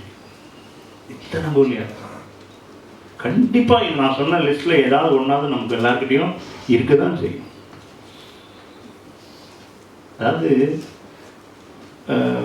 மூட் அவுட்டா இருக்கிறது கூட ஒரு பாவம். அது தெரியுமா உங்களுக்கு? மூட் அவுட்டா இப்படி சோர்ந்து போயிருக்கிறது கூட ஒரு பாவம். இன்னொருத்தர் ஏதாவது சொல்லிட்டாங்கன்னா அதே நினைச்சுக்கிட்டே இருக்கிறது கூட பாவம். பிட்டி, ப்ரைடுக்கு ஆப்போசிட் என்ன தெரியுமா? செல்ஃப் பிட்டி. பெருமையா இருக்கிறது, இல்லைன்னா அப்படியே கீழே லோ ஸ்டீம் கம்ப்ளீட்டா காலி ஆகி போயிடுறது. ஐயோ எனக்கு ஒண்ணுமே முடியல, என்ன இப்படிலாம் சொல்லிட்டாங்க, அது வேஸ்ட். பிசாசு தான் உங்க காதல உங்களை கேவலப்பட்டு போயிருக்கான். ஆடா போடான்னு குப்பையில தூக்கி போட்டு போகாம என்ன பேசித்தான் அப்படி அழுதுட்டு இருக்கிறது. மூட் அவுட்டா இருக்கிறது பெருமை. இதெல்லாம் ஜெயின்ஸ். சந்தோஷம் ஃபர்ஸ்ட் எடுத்த உடனே நம்ம பேசுறது எப்பொழுதுமே சந்தோஷம். நான் என்னுடைய சந்தோஷம் மிஸ் ஆகுதுனாலே நான் ஃபெயிலியர் ஆகுறேன்னு அர்த்தம். உங்கள் துக்கம் சந்தோஷமாய் மாறும் ஆண்டவர் சொல்லியிருக்கிறார். யாக்கோபு ஒன்று சொல்லியிருக்கிறார், உங்களுடைய நகைப்பு துக்கிப்பா மாறட்டும் கூட சொல்லியிருக்கிறார். அந்த நகைப்பு வேற. துயரப்படுகிறவர்கள் பாக்கியவான்கள். எதை குறித்து துயரப்படணும்? இன்னைக்கு இன்னும் வீடு கட்டல பிரதர், அதுக்கு துயரப்படணுமா? கடனையே அடையல பிரதர், அப்படி துயரப்படணுமா? ரொம்ப வேதனையா இருக்கு பிரதர், வியாதி ஜாஸ்தியா பிரதர். கஷ்டம் வரதானே செய்யும். வியாதி கஷ்டம், கடன் கஷ்டம், யாராவது ஏடா கூடமா பேசிட்டா கஷ்டம், நம்மளை மதிக்கலன்னா கஷ்டம், மனவேதனை தாங்க. யாரும் இல்லைன்னு சொன்னான், யாரும் இல்லைன்னு சொன்னா அதை பத்தி துயரப்படணும்னு சொன்னாரா? லௌகீக துக்கம் தேவையில்லைன்றார் பவுல். என்ன துக்கம்? தேவையில்லாத, வேண்டாம், தூசி தட்டுற மாதிரி தூக்கி போட்டு. என்னைக்காவது இயேசு துக்க முகமா இருந்தாருன்னு போட்டிருக்கா? இயேசு பணக்காரரா ஏழையா? ஏழை. அவர் நமக்காக தரித்திரர் ஆனாரே, வேதம் சொல்லுது. என்ன போட்டிருக்கு? நம்மளை ஐஸ்வர்யவான்களாகும் பொருட்டு அவர் ஆனாராம், தரித்திர கோலமாய் வந்தார், அடிமையின் ரூபமாய் வந்தார். அடிமையின் ரூபம்னா அந்த நாட்கள்ல அடிமைனா யார் தெரியுமா? ஒர்க்கர். அவனுக்கு எந்த பேயும் கிடையாது. எங்க வீட்டில் இருக்கணும், நான் சொல்றதெல்லாம் செய்யணும், நான் சோறு போடுவேன், சாப்பிடணும். இதுக்கு பேர் தான் அது அடிமை. அவனுக்கு எந்த மதிப்பும் கிடையாது. அவர் என்னவா வந்தார்? இயேசு. ஆனா ஆண்டவர் இயேசு எப்படி இருந்தார்? மூட் அவுட்ல இருந்தாரா? எனக்கு 10 பைசா இல்லைன்னு இருக்கிற சந்தோஷம் வருத்தப்பட்டு கஷ்டப்பட்டு இருந்தாரா? என்ன இப்படிலாம் திட்டுறாங்க அப்படின்னு அழுதுட்டு இருந்தாரா? என்னை எப்போ பார்த்தாலும் சோதிக்கிறாங்க அப்படின்னு பிதா கிட்ட போய் அழுதாரா? நெவர். ஒரு வார்த்தை நீங்க பார்க்க முடியாது. இயேசு கிறிஸ்து வருத்தமா இருந்தா, துக்கமா இருந்தா, கஷ்டப்பட்டு இருந்தோம். எனக்கு தெரிஞ்சு நான் ஃபீல் பண்ண எப்பொழுதும் சிரிச்ச முகமா இருந்திருப்பார். சந்தோஷமா இருந்த ஆள் யாரா இருந்திருப்பாருன்னா இயேசுவா தான் இருந்திருப்பார். அவருடைய சந்தோஷத்தை யாராலும் பறிச்சிருக்கவே முடியாது. அப்போ நான் சொல்றேன், அவ்வளோ ஹாப்பியஸ்ட் பர்சனாக இருந்திருப்பார். அவர் நினச்சி பார்க்குறேன். ஏன்னா அவர் அப்படி சமாதானத்தையும் சந்தோஷத்தையும் கேரி பண்ணிட்டு போயிட்டு இருந்தார். பரிசுத்த ஆவி எப்பொழுதுமே அவருக்குள்ள வாசமா இருந்தார். எப்பொழுதுமே ஒருத்தனை உற்சாகப்படுத்துறா இருந்தார். அவரும் திட்டுவார்.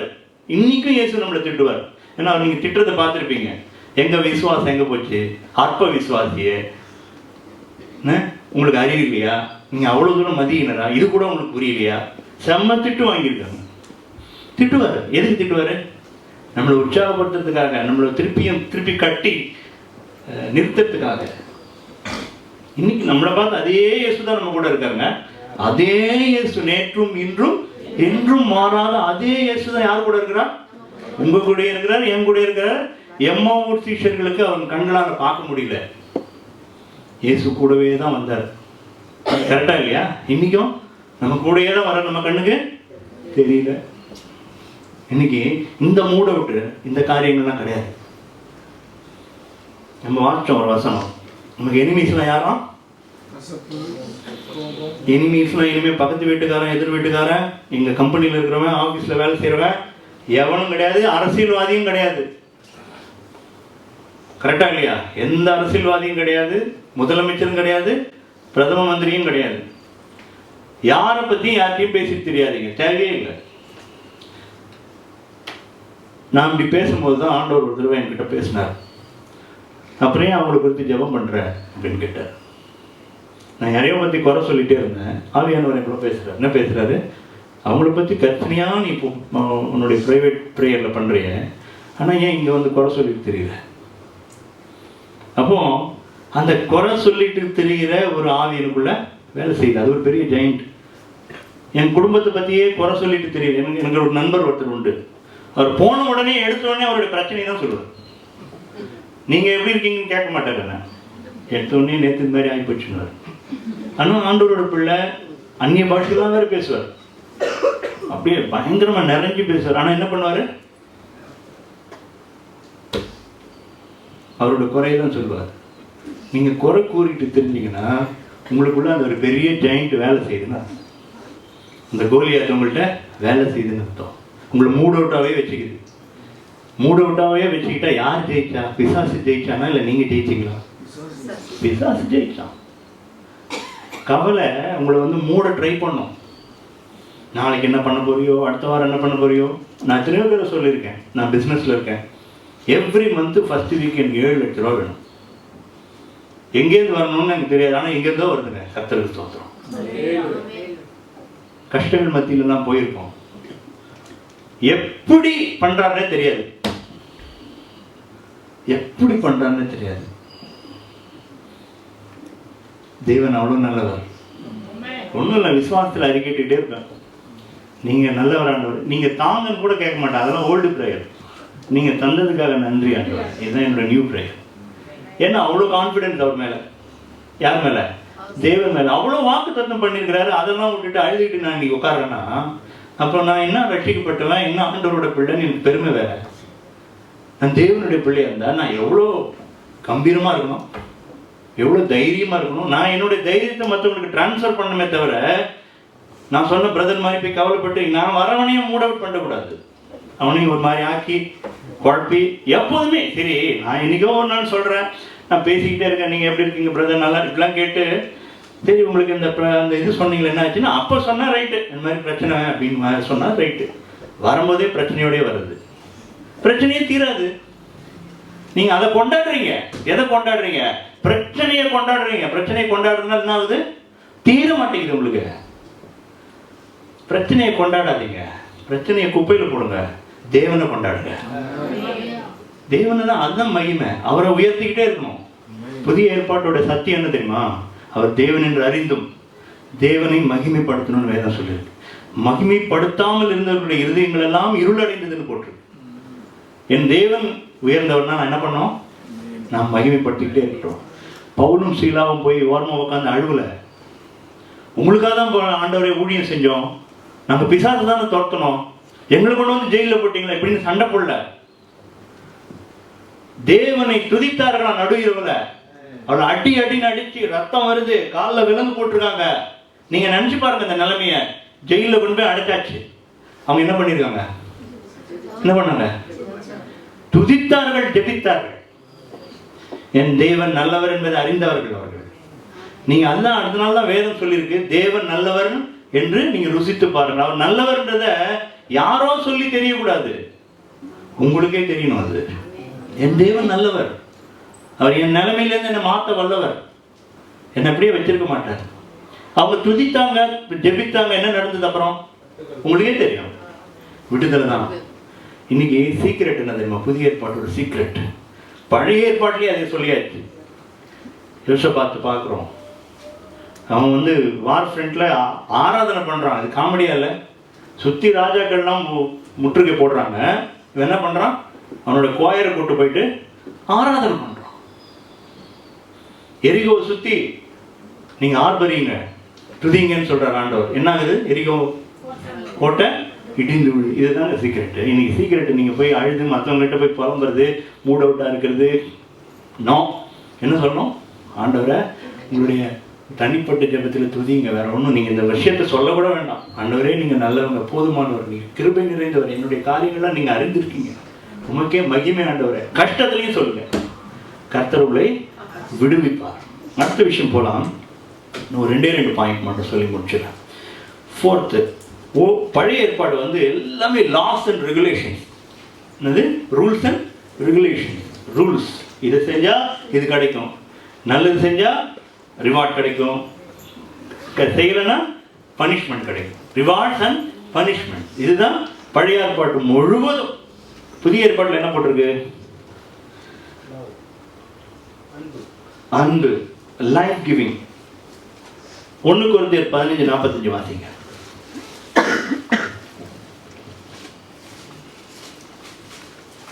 அந்தபடியே முந்தின மனுஷனாகிய ஆதாம் ஜீவாத்துமானான் என்று எழுதியிருக்கிறது. பிந்தின ஆதாம் உயிர்ப்பிக்கிற ஆவியானவர். உயிர்ப்பிக்கிற ஆவியானவர். இது வந்து பழைய ஏற்பாடு வந்து லா ஆஃப் கண்டம்னேஷன் சொல்லுவோம். என்ன பண்ணும்? நம்மளை கொல்லக்கூடியது. கரெக்டா இல்லையா? பழைய ஏற்பாட்டில் கல் இருந்து கொல்லுவார்கள். செய்யலைன்னா ஒரு லா மிஸ் பண்ண கூட, எல்லா லாவும் சொல்லி ஒன்று மிஸ் பண்ண கூட நீ குற்றவாளின்னு வேணும் சொல்லு. பழைய ஏற்பாட்டின் காரியத்தின்படி எல்லாத்தையும் செஞ்சுட்டு ஒன்று மிஸ் பண்ணா குற்றவாளி லிஸ்ட்டில் சேர்த்துருவாங்க. குற்றவாளி லிஸ்ட்டில் சேர்த்தா என்ன? பனிஷ்மெண்ட்டுக்கு போயிடும். ஆனால் புதிய ஏற்பாடு அப்படி கிடையாது. பழைய ஏற்பாடு பூரா you shawl not, you shawl, நீ செய், நீ செய்யாத, நீ செய்ய. புதிய ஏற்பாடு என்ன தெரியுமா? I will write the commandment. நான் அவர்கள் இருதயத்தில் எழுதுவேன், மனதிலே அவர்களை வாசிப்பேன். எபிரேயர் 8:10 வாசிங்களேன். பழைய ஏற்பாடு பூராவுமே நீங்க செய்யுங்க, நீங்க செய்யுங்க, நீங்க செய்யுங்கன்னு தான் இருக்கும். புதிய ஏற்பாட்டில் நான் உங்களிடத்துல, நான் உங்களுக்கு எழுதுவேன், நான் இதை செய்வேன்னு சொல்லி ஆண்டவர் பேசுவார். வாசிங்க. அந்த நாட்களுக்கு பின்பு நான் இஸ்ரவேல் குடும்பத்தாரோட பண்ணும் உடன்படிக்கையாவது, என்னுடைய பிரமாணங்களை அவர்களுடைய மனதிலே வைத்து அவர்களுடைய இருதயங்களில் அவைகளை எழுதுவேன். நான் அவர்கள் தேவனாயிருப்பேன், அவர்கள் என் ஜனமாய். இதுதான் புதிய ஏற்பாடு. பழைய ஏற்பாடுல என்னது? 2 ஸ்டோன் இல்ல, மோசையோட நியாய பிரமாணம். ஆனா புதிய ஏற்பாட்டில் என்ன பண்றார் ஆண்டவர்? எல்லாருடைய மனதிலே எல்லாத்தையும் எழுதுறார். இன்னைக்கு மனசும் இருதயம் தான் 2 பலகை, 2 ஸ்டோன்ஸ். என்னது? மனசு, இதயம். அதுல இருந்து எடுத்து போட முடியுமா? ஓல்டு லாஸ் அண்ட் ரெகுலேஷன் ஆண்டவர் எல்லாத்தையும் எடுத்து போட்டார். இன்றைக்கு உயிர்ப்பிக்கிற ஆவியானவராக அவர் வந்திருக்கிறார். நம்மளெல்லாம் உயிர்ப்பிக்கிற உள்ளிருந்து. எங்கிருந்து? பழைய ஏற்பாட்டில் சிம்சோன் மேல ஆவியானவர் மேல வருவார், பயங்கர பலமாவான், எல்லாரையும் அடிச்சு சாவடிப்பான். அதுதான் சிம்சோன். புதிய ஏற்பாட்டில் தாகமாக இருக்கிறவன் என்னிடத்தில் வர கடவன், அவன் உள்ளத்திலிருந்து ஜீவன் நதிகள் புறப்பட்டு ஓடும். உங்களிடத்திலிருந்து கொண்டு வருவார் ஆண்டவர் புதிய ஏற்பாட்டில். புதிய ஏற்பாட்டில் பழைய ஏற்பாட்டில் வெளியே இருந்த ஆவியானவர் புதிய ஏற்பாட்டில் உள்ளே வந்தார். பழைய ஏற்பாட்டில் நீ அதை செய், இதை செய், இதை செய்யு சொல்லி ஆண்டவர் நம்ம எல்லாம் தான் சொல்லியிருப்பார். புதிய ஏற்பாட்டில் தேற்றவான் உன்னோடு கூட இருப்பார், நான் உனக்கு உதவி செய்வேன். அப்படிதான் ஆண்டவர். நீ வந்து பாருன்னு ஆண்டவர். பார்த்துருக்கீங்களா? Come and see. இயேசு வந்து என்ன சொல்லுவார்? நீங்கள் என்னை பின்பற்றுங்கள், நான் உங்களை மனுஷர்களை பிடிக்கணும். புதிய ஏற்பாட்டில் ஒரு ரோல் மாடல் கொடுக்கப்பட்டிருக்கு. பழைய ஏற்பாட்டில் இன்னொரு ரோல் மாடல். புதிய ஏற்பாட்டில் தேவனை, இயேசுவை வந்து ஆண்டவர் கொடுத்துருக்காரு நமக்கு சாட்சியா. இப்படிதான் வாழணும். சாட்சியா வாழ்ந்து வாழ வைக்கிறது ஈஸியா, இல்லை இப்படியே செய்யுன்னு சொல்றது ஈஸியா? சொல்லுங்க, நீங்க யோசிச்சு பாருங்க. நான் செய்யற மாதிரியே நீ செய்ப்பா, இது ஈஸியா? நான் சொல்ற இன்ஸ்ட்ரக்ஷன்லாம் கொடுக்குறேன், நீ செய்யணும், இது ஈஸியா? அவருடைய பாதங்களை நம்ம பின்பற்றணும்னு வேதத்தில் ஃபுட் பிரிண்ட்டை வந்து நம்ம என்ன பண்ணணுமா? பின்பற்றணும்னு போட்டிருக்குது. அப்போ இயேசு நமக்கு முன்பாக போய் என்ன பண்றாரு? நமக்கு எல்லாவற்றையும் செஞ்சு காமிக்கிறார். இப்படிதான் செய்யணும், இப்படிதான் பண்ணணும், இப்படிதான் வாழணும், இப்படிதான் என்னை போல பரிசுத்தமா இருக்கணும், என்ன போல இப்படிதான் சந்தோஷமா இருக்கணும், இப்படி பிரச்சனை வந்தாலும் அன்பை விட்டு விலகாம இருக்கணும். நேசிக்கிறத எங்கேயாவது ஸ்டாப் பண்ணாரா இயேசு? யோசிச்சு பாருங்க. அவரோட அன்புல எங்கேயாவது சிலுவையில் அறையும் பொழுதும் அவர்களுக்காக பரிந்து பேசினார். தேவனிடத்துல பரிந்து பேசினார். என்ன பேசினார்? பிதாவே, இவர்கள் தாங்கள் செய்கிறது என்னதென்று அறியாமல் செய்கிறார்னு இயேசு சொன்னார். இன்னைக்கு புதிய ஏற்பாட்டில் இதுதான் பார்க்கணும். நம்ம ஓல்ட போய் பார்க்கக்கூடாது. அதை செஞ்சா, இதை செஞ்சா, இதை செஞ்சா. பழைய ஏற்பாட்டில் ஆலயம் வெளியே இருந்தது. இங்கே இருந்தது, வெளியே இருந்தது. புதிய ஏற்பாட்டில் ஆலயம் எங்கே வந்துச்சு? உள்ள வந்துச்சு. அவர் அப்பயே சொல்லிட்டார், கைகளினால் கட்டப்பட்ட ஸ்தலத்தில் அவர் வாசமாயிருந்தது. அப்பயே சாலமோன்ட்ட சொல்லிட்டார். அப்பயும் கட்டினான். ஆனா இன்னைக்கு என்ன போட்டிருக்கு?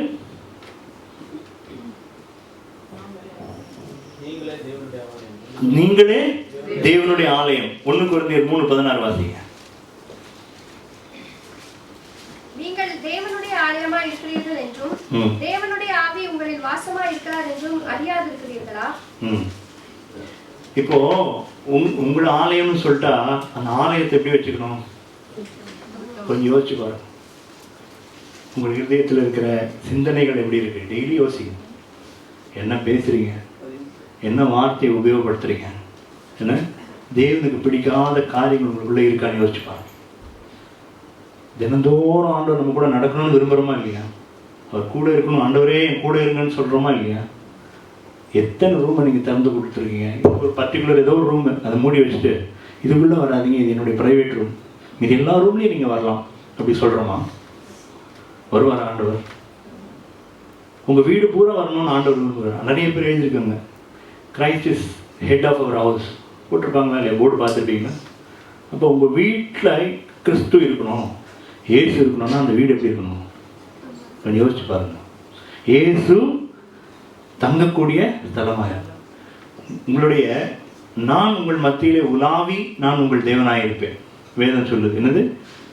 நான் பரலோகத்திலிருந்து உங்கள் தேவனாக இருப்பேன்னு சொல்லலை. என்ன போட்டிருக்கு? நான் உங்கள் மத்தியில உலாவி. அப்படின்னு என்ன அர்த்தம்? நம்ம கூட இருக்கணும்னு விரும்புறாங்க. அவர் கூட இருக்கணும்னு விரும்புறார். என் ஜனங்களோட நான் இருக்கணும், அதான் அவரோட ஆசை. ஆதியிலேருந்து அதான் ஆசை. வெளிப்படுத்துற விசேஷத்துல பார்த்தீங்கன்னா கடைசியில எழுதப்பட்டிருக்கோம், அவர்கள் அவரோடு கூட இருந்தார், ஜனங்கள் அவருடைய ஜனங்களோடு அவர் இருந்தார்னு போட்டிருக்கும். தேவன் அவர் மத்தியில வாசம் பண்ணினார்னு போட்டிருக்கும். இன்னைக்கு அதுதான் விரும்புறார் ஆண்டவர். இன்னைக்கு நான் கோவிலா வச்சுக்காம என் வாயின் வார்த்தைகள், பொறாமை, எரிச்சல், கோபம், கெட்ட வார்த்தை எத்தனை பேர் பேசுறீங்க? ஓப்பனா சொல்றேன். இவ்வளோ வார்த்தை, கெட்ட வார்த்தைன்னா வெறும் கெட்ட வார்த்தைன்னா அந்த நம்ம லோக்கலாக பேசுகிற பாஷை மாத்திரம் இல்லை, பைபிளில் போட்டிருக்கிற கெட்ட வார்த்தைன்னா நான் சொன்ன பாருங்க, கஷ்டம், அது இது எல்லா வார்த்தையும் நெகட்டிவ் வேர்ட்ஸ். இவ்வளோ வார்த்தைகளை பேசி இயேசுவையும் கூட இருக்குன்னு விரும்பினா அவர் இருப்பாரா? நீங்கள் இருக்கிற மாதிரியான ஒரு நிலைமையை உண்டு பண்ணணும். உங்கள் வீட்டுக்கு ஒரு நல்ல ஒரு கெஸ்ட், ஒரு விஐபி வரலான வீடு எப்படி வச்சுப்பீங்க? எப்படி வச்சுப்பீங்க? பாதி பேருக்கு பாதி பேருக்காம 2 பேர் வாந்தி எடுத்து ஈலாம் வச்சு, குழந்தை யூரின் போனதை துடைக்காம, தலைகாணி உரையெல்லாம் அப்படி போட்டு, கொடியில் ஃபுல்லாக அழுக்கு துணி இப்படி வச்சுருந்தா விஐபி கூப்பிடுவீங்களா? அப்போது சாதா விஐபிக்கே இவ்வளோ பண்ணுறீங்க, கர்த்தருக்கு மட்டும் ஏன் அப்படி வச்சுக்கிறீங்க? அந்த இடத்துல வாசம் செய்யணும்னு உங்களுக்கு ஆசை, அது எப்படி இருக்கலாம்? நான் பரிசுத்தராக இருப்பது போல நீங்களும் பரிசுத்தராக. பரிசுத்தமாக இருக்கிற தேவனுக்கு அவர் சாதாரணவர் கிடையாது. சாதாரணமாக நினச்சிடாதீங்க. அவருக்கு பரிசுத்தம் தான் ரொம்ப முக்கியம். நான் இது வரைக்கும் நான் பழகின வரைக்கும் பார்த்துருக்கேன், கொஞ்சம் கூட பாவத்தில் காம்ப்ரமைஸே பண்ண மாட்டார். மகான்பு உள்ளவர், இரக்கத்தில் ஐஸ்வர்யவான், மனதுருகிற கர்த்தர் தான். அதெல்லாம் ரைட்டு தான். ஆனால் ஒரு சின்ன பாவம் மட்டும் செஞ்சுக்கிற ஆண்டவர்னு விட மாட்டார். நெவர். நம்ம ஆண்டவர் அப்படிப்பட்டவர் கிடையாது. பரிசுத்த தேவன் பரிசுத்த ஸ்தலத்தில் வாசமாக இருக்கணும்னு விரும்புகிறார். என்னுடைய ஆலயம் பரிசுத்தமாக இருக்கணும். எப்படி பரிசுத்தமாக இருக்கிறதுன்னு கேட்டிங்கன்னா, தப்பே பண்ணக்கூடாதா பிரதர்? தப்பு பண்ணாத எவனா ஒருத்தனை காமிங்க பிரதர். கிறிஸ்டியன், அப்படிப்பட்ட ஒரு கிறிஸ்டியன் நீங்கள் காமிச்சிருங்க பார்க்கலாம் அப்படின்னு நீங்கள் கேட்டிங்கன்னா நான் ஒரு பதில் சொல்லுவேன். நான் சொல்லி முடிச்சிடுறேன். சிலுவையில் ரெண்டு பக்கம், இந்த பக்கம் ஒருத்தன், இந்த பக்கம் ஒரு சிலுவையில் இருந்த கல்வன் என்ன சொன்னான் தெரியுமா? அவரை அவருடைய குறையெல்லாம் சொன்னான். அவரை தூஷித்தான். இவர் தேவனுடைய குமாரனா இருந்தா இவருக்கு இதெல்லாம் நடந்துடக்கூடாது, இப்படி கமெண்ட் அடிக்கிறான். இன்னொருத்தன் என்ன சொல்றான்? என்ன சொன்னான் சொல்லுங்க. நான் செஞ்ச தவறுக்கு பரிசுத்தமாயிட்டாங்க. என்னைக்கு நீங்க ரிப்பெண்ட் ஆவறீங்களோ அப்ப என்ன ஆவறீங்க? அந்த செகண்ட், கரெக்டா அந்த செகண்ட் பரிசுத்தமா ஆகுறீங்க. என்னைக்கு நீ கொடுத்த இந்த ஸ்திரீ தான் எனக்கு கொடுத்தான்னு சொல்லி உங்களை நீங்களே ஜஸ்டிஃபை பண்றீங்களோ என்ன பண்றீங்க? பரிசுத்தம் கிடையாது. உங்களை நீங்க தாழ்த்துனீங்கன்னா நீங்க பரிசுத்தம். உங்களுடைய தவறை நீங்க ஒத்துக்கினீங்கன்னா நீங்க பரிசுத்தம். தேவன் உடனே பரிசுத்தமாக்குறார் நம்மள. அவன் என்ன சொன்னார் ஆண்டவர்? நீ ஞானஸ்நானம் எடுத்து இன்னொரு 10 வருஷம் ஊழியம் செஞ்சுட்டு எல்லாம் செஞ்சுட்டு என் பின்னாடி வா, அப்புறம் நான் அவனுக்கு என்ன பண்ணுவேன்? பரதேசில் இடம் கொடுப்பேன்னு சொன்னாரா? என்ன சொன்னாரு? இன்று என்னோடு கூட. அவன் என்னங்க பண்ணான்? அவன் என்ன பண்ணான்? ஆண்டவருக்கு என்ன ஊழியம் செஞ்சான்? அப்பதான் மீட் பண்றான். அவன் ஒன்னே ஒன்று புரிஞ்சுக்கிட்டான். இவர் நீதிமான், இவர் இந்த தப்பை செய்யல, என் தப்பெல்லாம் சேர்ந்தா இவர் அனுபவிக்கிறாரு. இவர் வரும்போது என்ன நினைச்சுக்கங்க, தாழ்த்துறான் தானே, என்ன நினைச்சுக்கங்க, நாங்க செஞ்ச தப்புக்கு நாங்க அனுபவிக்கிறோம், நீங்க எந்த தப்புமே செய்யலையே, ஒத்துக்கிறோம். உடனே என்ன சொல்றாரு? நீதிமானம் மாறணும். இப்போ பரிசுத்தம் சொன்னல, இதுதான் பரிசுத்தம். பரிசுத்தமா உங்களை எப்படி காத்துக்கிறது? எப்போதுமே மனம் திருப்பிக்கிட்டே இருக்கணும். எப்பயாவது காத்தால போய் ஜெபம் பண்றது இல்லை. எப்பெல்லாம் ஆண்டவர் உங்கள்கிட்ட பேசுறாரோ, ஆண்டவரே நான் பேசுறது தப்பு, என்ன பண்ணீங்க, பரிசுத்தாயிட்டீங்க. இங்க ஆண்டவரால் வாசம் செய்ய முடியும். 3 வருஷம் கழிச்சு அவனை மன்னிக்கிறேன்னு சொன்னா வாசம் செய்ய முடியாது அவரால். 3 வருஷம் கழிச்சு நான் அவனை அவன் செய்யட்டும், நான் செய்யறேன் சொன்னீங்கன்னா கர்த்தர் பக்கத்திலே வரமாட்டார். என்னைக்கு நீங்க தாழ்த்துறீங்களோ அங்க ஆண்டவர் வருவார். தாழ்மை உள்ளவர்களுக்கும் அவர் என்ன பண்ணுவார்? கிருபை அளிக்கிறார். பெருமை உள்ளவர்களும், பெருமையா இருக்கிறதுனா அப்படி மூஞ்செல்லாம் வச்சுக்கிட்டு கிடையாது. உங்க மனதுல பெருமை இருக்கிறத கர்த்தர் காமிப்பார். நீ முதல்ல உன்னை தாழ்த்துன்னுவார், நீ முதல்ல போய் அவங்ககிட்ட பேசுன்னுவார், நீ மன்னின்னுவார். நீ மன்னிக்காம பரிசுத்தமா இருக்குன்னு சொன்னா என்ன பண்ண மாட்டார் கர்த்தர்? நெவர். கர்த்தர் உள்ளத்துல வாசமா இருக்கிறது சான்ஸே கிடையாது, அவரால் முடியாது. அவர் சொல்லுகிற ஒவ்வொரு விஷயத்துக்கு கீழ்ப்படிகிறது தான் பரிசுத்தவான்.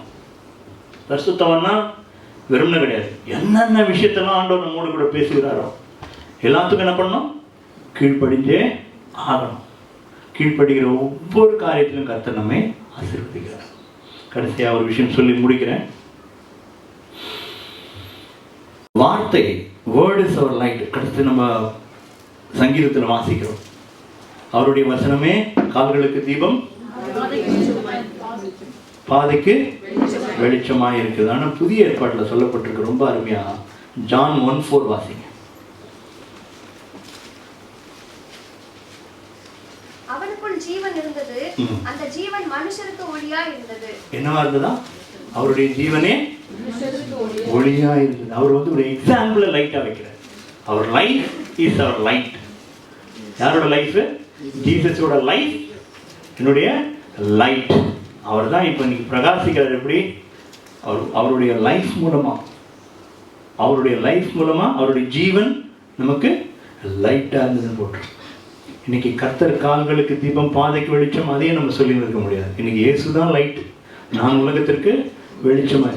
உங்கள் கண்கள் கெட்டதால் தான் உங்கள் சரீரம் முழுவதும் இருளா இருக்கும், கெட்டு போயிருக்கும். ஆனால் கண்கள் ஒளியாக இருந்ததுன்னா நீங்கள் உடல் முழுவதும் ஒளியாக இருப்பீங்கன்னு ஆண்டவர் சொல்கிறேன். இன்றைக்கி அந்த வெளிச்சம் உங்களுக்குள்ள பிரகாசிக்கட்டும். இருள்னா உங்களுக்கே தெரியும், பாவம்னா இருள். எந்த விதத்திலையாவது உங்களுடைய கசப்போ, உங்களுடைய எரிச்சலோ, கோபமோ, பொறாமையோ, இதெல்லாம் இருளுக்கு சம்மந்தப்பட்டது, எல்லாம் சத்துருவால் கொண்டு வரப்பட்டது. இதில் ஒன்று கூட தேவனுக்கு அதுக்கும் சம்பந்தமே கிடையாது. ஆண்டவர் விரும்புகிறதுனா வெளிச்சம். நீ வெளிச்சத்தில் இருக்கிறியா, இருள் இருக்க நம்ம முடிவு பண்ணிக்கணும். பழைய ஏற்பாட்டை ஞானமாக வாசிக்கணும், பழைய ஏற்பாட்டை பின்பற்ற கூடாது. நமக்கு இன்னைக்கு பின்பற்ற வேண்டியது யாரு? இயேசு மாத்திரமே. நம்ம எழுந்திருந்து ஜெபிக்கலாம். கண்களை மூடி கர்த்தருக்கு நேராக நம்முடைய இதயங்களை ஏறெடுத்து, ஆண்டவரே நீர் பேசின நல்ல வார்த்தைகளுக்காக நாங்கள் நன்றி செலுத்துகிறோம். ஆமாண்டவரே, நீரே எங்களுக்கு வெளிச்சமாய் இந்த பூமியில் இருக்கிறீர். முதலாவது தேவனுடைய ராஜ்யத்தையும் நீதியையும் தேடுங்கள், மற்றவையெல்லாம் கூட கொடுக்கப்படும் என்று சொல்லியிருக்கிறேன். இன்றைக்கும் ஆண்டவரே இந்த பழைய காரியங்களை நினைத்து எங்கள் வாழ்க்கையை நாங்கள் வீணாக்கி கொள்ள வேண்டாம். தேவன் எங்களுக்கு கொடுத்த வார்த்தைகள் ஆண்டவரே அது எங்களுக்கு இருதயத்திலே ஒளியாக இருக்கிறது. நம்முடைய வார்த்தைகள் எங்களை ஊன்ற கட்டுகிறது, அது ஆவியாகவும் ஜீவனுள்ளதாகவும் இருக்கிறது என்று பார்க்கிறோம். எங்களை எல்லாம் உயிர்ப்பிக்கிற ஆவியானவன். ஆமாண்டவரே, உடைய கருத்தில் எங்கள் எல்லோரையும் ஒப்புக் கொடுக்கிறோம். கேட்ட அவருடைய இருதயத்தில் பேசி இருக்கிறீர்கள். ஒவ்வொருவரையும் நீர் மனம் திரும்ப வைத்திருக்கிறதுக்காக நாங்கள் நன்றி செலுத்துகிறோம்.